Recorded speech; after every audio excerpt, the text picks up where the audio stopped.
الحمد للہ رب العالمین وبہ استعین واشہد ان لا الہ الا اللہ وحدہ لا شریک لہ واشہد ان محمدا عبدہ ورسولہ اما بعد۔ اگر کسی وجہ سے ایک سے زیادہ صلاح فوت ہو جائے تو ایسی صورت میں قضا کرتے ہوئے ترتیب کو ملحوظ رکھنا سنت کے مطابق ہے۔ آئیے اس سلسلے میں نبی کریم صلی اللہ علیہ وسلم کی ایک حدیث پڑھتے ہیں جس کے راوی جابر بن عبداللہ رضی اللہ عنہ ہیں۔ فرماتے ہیں کہ عمر بن خطاب رضی اللہ عنہ خندق والے دن، جو غزوہ احزاب کے نام سے جانا جاتا ہے، غزوہ خندق کے نام سے جانا جاتا ہے، خندق والے دن سورج ڈوبنے کے بعد پہنچے اور کفار قریش کو برا بھلا کہنے لگے اور کہا، یا رسول اللہ ما کدت اصلی العصر حتی کادت الشمس تغرب، کہ میں صلاۃ عصر اس وقت تک نہیں پڑھ سکا جب تک کہ سورج ہونے کے قریب نہیں ہو گیا۔ یعنی کفار سے مشغول ہونے کی وجہ سے،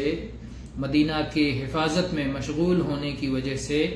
میں صلاۃ عصر کو وقت پر ادا نہیں کر سکا۔ اللہ کے نبی صلی اللہ علیہ وسلم نے فرمایا، واللہ ما صلیتھا، اللہ کی قسم میں نے تو ابھی تک نہیں پڑھا ہے۔ یعنی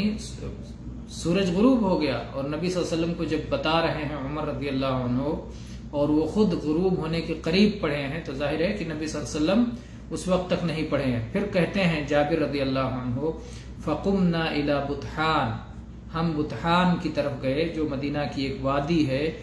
فتوضأ للصلاة وتوضأنا لها، پھر ہم سب نے صلاۃ کے لیے وضو کیا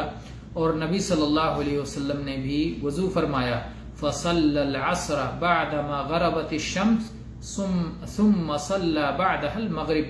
پھر سورج غروب ہونے کے بعد، آفتاب غروب ہونے کے بعد، سورج ڈوب جانے کے بعد نبی صلی اللہ علیہ وسلم نے عصر کی صلاۃ ادا کی اور پھر عصر کی صلاۃ پڑھ لینے کے بعد آپ نے مغرب کی صلاۃ ادا کی۔ یہ حدیث صحیح بخاری میں 596 نمبر پر ہے۔ اس حدیث سے معلوم ہوتا ہے کہ اگر ایک سے زیادہ صلاۃ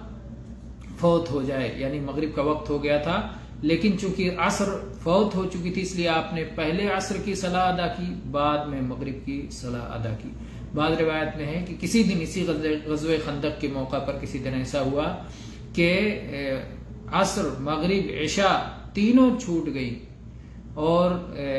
اول وقت پر، یعنی عشاء اول وقت پر چھوٹ گئی تو آپ صلی اللہ علیہ وسلم نے تینوں کو ترتیب کے ساتھ ادا فرمایا۔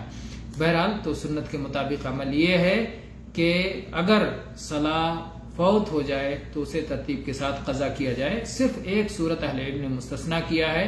وہ یہ ہے کہ جس وقت کی صلاح، جس صلاح کا وقت ہے، اگر اس کے بھی قضا ہونے کا خطرہ ہو